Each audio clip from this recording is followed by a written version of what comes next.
guys, it's Mrs. DeRue back for some more Hank Zipzer. Ooh, yesterday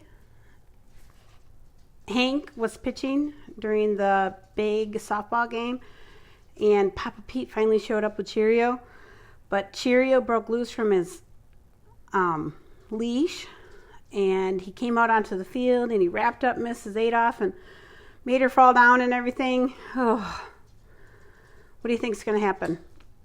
I can't wait to find out. It took a few minutes to catch Cheerio.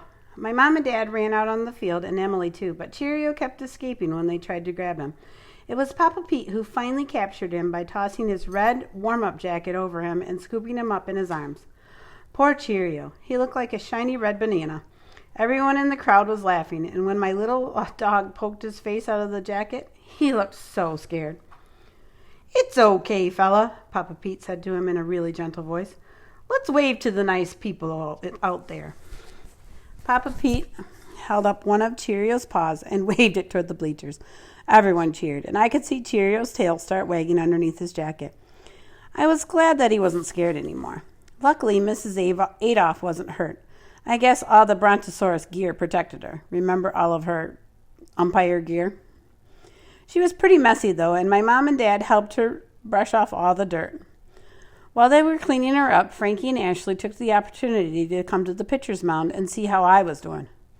"Well, there's a powerful animal spirit," Frankie said, pointing at Cheerio, who was snuggled up in Papa Pete's arms. I didn't even answer Frankie. "Zip," Frankie said louder, snapping his fingers in front of my eyes.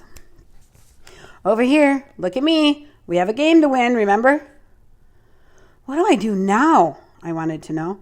"I can't concentrate on the game." "Listen to me, Zippola," Frankie said in his no-nonsense voice. "Forget the socks. Forget the Cheerio. Forget Cheerio. Just concentrate on my glove and throw the ball." "Do the pitch we know you can do," said Ashley. "You mean the Zippity Zinger?" I said.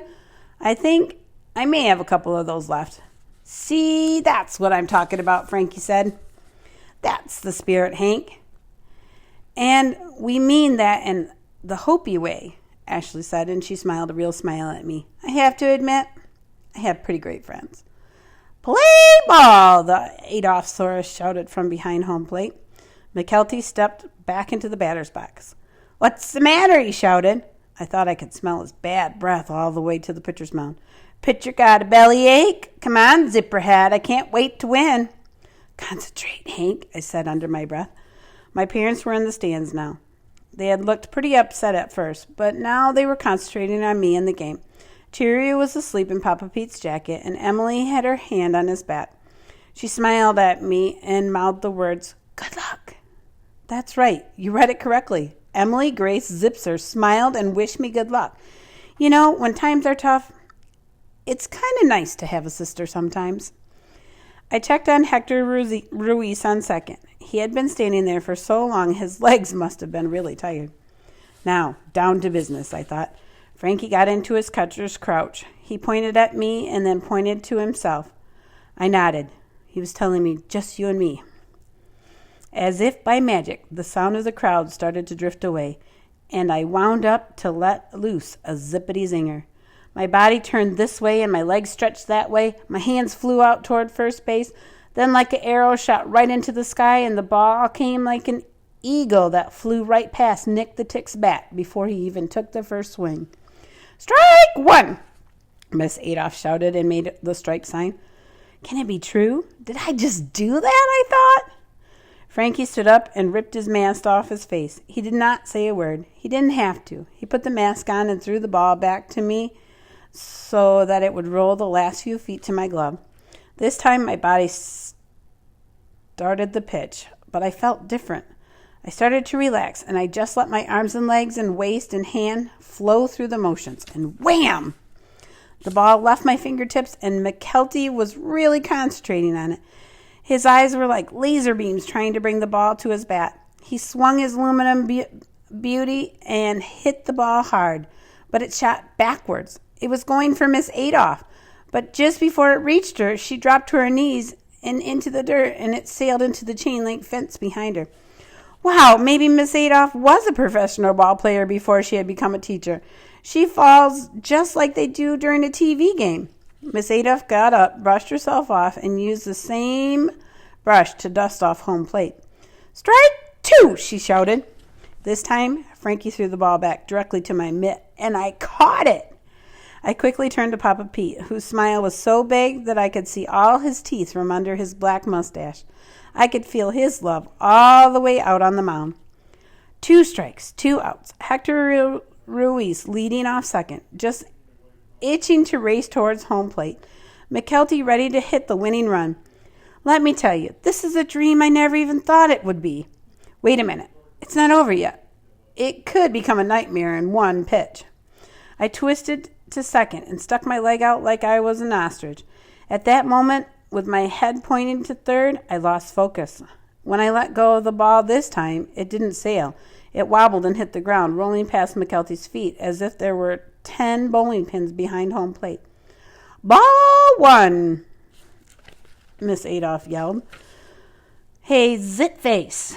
This isn't bowling, McKelty shouted. The game's called softball, remember? Oh, right, you can't remember stuff. Ashley yelled from the bench. Bring it back, Hank. Don't listen to that boob. Come on now. We need strikes. Throw strikes. I looked at Frankie and leaned toward him a little. I don't know why I did that, but all the Mets pitchers do it, so I thought I'd try it. He pointed at the center of his mitt and then hit it really hard 3 times. He was telling me to put the ball right there. But could I do it again? All I needed was 1 more strike. Could I throw another Zippity Zinger? Hey, Zipper, you can't do anything right, so why try? McKelty shouted. Just put it over the plate and I'll put the ball over the fence to finish this game. I took a moment to regroup. Miss Adolph got her head in position to see where the ball was going. Frankie was statue still, his mitt in front of him making a perfect target. The entire crowd knew how important this pitch was. My parents, Frankie's parents, the Townsends, Ashley's parents, Dr. and Dr. Wong, Mr. Rock, Dr. Lin were all standing waiting. I looked at my mom and dad, Papa Pete and Emily. Every fear I ever had came rushing in and filled my brain. Now or never, Hank. What's it going to be? Just pitch like you have been. Easy for you to say, I told myself. My upper body twisted to second base. My leg started to lift itself off the ground as if it was floating. My head pointed toward third, and this time, I did not leave any part of the Zippity Zinger out. I kept my eyes on the center of Frankie's mitt, and I let the ball roll off my fingertips. McKelty's bat started its rotation from his shoulder all the way around its body, and he hit the ball hard. So hard, I felt sorry for the ball. Thwack! Was the sound on concrete, and it rang in my ears. Everything happened in slow motion after that. Frankie ripped off his mask, never taking his eyes off the ball. All the heads in the crowd looked up at the ball in flight. Miss Adolph lifted off her mask and stared up into the sky. Ashley pressed her face up against the fence. My mother was clamped onto my father's arms, their eyes glued to the ball. The entire yellow team on the field watched that ball, shielding their eyes with their gloves. The blue team on their bench jumped forward and pressed their fingers through the fence to see where the ball would land. The ball, instead of heading toward the left field fence, had sailed straight up, and was falling toward the earth, right over my head. Now remember, Hank's not a good catcher, is he? Do you think he'll be able to catch the ball? One thing I know for sure is that I can't catch under pressure. So I darted off the pitcher's mound and I moved toward first base to clear a way for Frankie. He came running from home plate just in time to catch the ball. In a single moment, we both spun around to Nick McKelty and yelled in one voice, "You're out!" The one thing Miss Adolph could do was yank her thumb in the air, which was her sign for "You're out." McKelty looked at her in disbelief. Oh, yeah. I made Nick the Tick hit a pop fly, and that fact made me fall down with excitement, pride, and disbelief. Everyone on the yellow team came running up and jumped on me, yelling and screaming. I was on the bottom of the pile, with just me or just my head sticking out. Ashley was laying down on the ground in front of me. Her glasses were crooked and her baseball cap was on sideways. "Hank, you did it! You did it! I'm so proud of you!" she laughed. "Hey, I can't breathe down here," I tried to yell. One by one, the kids got off the pile, and I imagined that by the time they were off, I would be flatter than a pancake, for real. Frankie helped get the kids off and then lifted me back to my feet. This is what good pals we are. He did not have to say a word to me. He looked me in the eye, and I knew every thought he had, and I felt the same way. I was really glad to be his friend, too. We sat on the stage in the auditorium, the blue team on the left and the yellow team on the right. All the parents and guests were in the audience, and the teachers were lining the walls. Everyone was waiting for the same thing, to find out which team had won the Olympiad. Principal Love was going on about how competition was good for growth of character. I was too excited to listen to him. All I wanted to know was if the yellow team was going to win, so I could get the medal around my neck. I know you're not supposed to care about winning and losing, but when there's a gold medal involved, I didn't see how that's possible. Who doesn't want a medal? Nobody I know. "I'm keeping my fingers crossed," I whispered to Frankie. And was I ever? In fact, my fingers were turning blue from being crossed so tight. "And so," Principal Love was saying, "our competition today is part of a chain that can be traced all the way back to the roots of competition, when human beings first realized that competing was the very nature of competition." If they gave gold medals for sentences that clog up your brain because you can't figure them out, I think Principal Love would have a neck full of them. "And now for the results of today's Olympiad," he said. "Finally," Ashley whispered to me. She had put a white baseball cap on that said "Girl Managers Rule" in yellow rhinestones.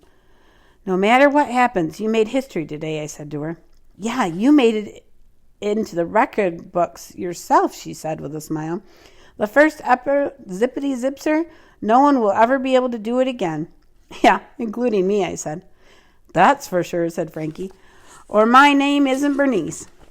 "Frankie, your name isn't Bernice," I said, and all three of us laughed together. "I'd like to call to the stage our faculty coaches," Principal Love said. "Mr. Michael Sicilian for the blue team." Everyone on the blue team applauded like crazy. "And for the yellow team, Miss Fanny Adolph." Frankie, Ashley, and I looked at one another, and our mouths fell open. "Fanny?" we all said at once. "As in rear end?" Ashley said. "As in tush?" I said. "Miss Buttocks Adolph," said Frankie. "That's too funny to be true." Ashley started singing in a tiny whisper. "Fanny, Fanny, Bo Banny, banana, Fana, fo Fanny, me, my, mo manny, Fanny." We tried not to laugh. And trust me, we were not the only kids in the auditorium trying not to laugh.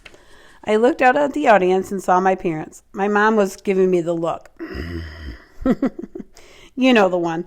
It's the same look you get when your aunt farts at the dinner table, and even though it's the funniest thing you have ever heard, you have to pretend it didn't happen.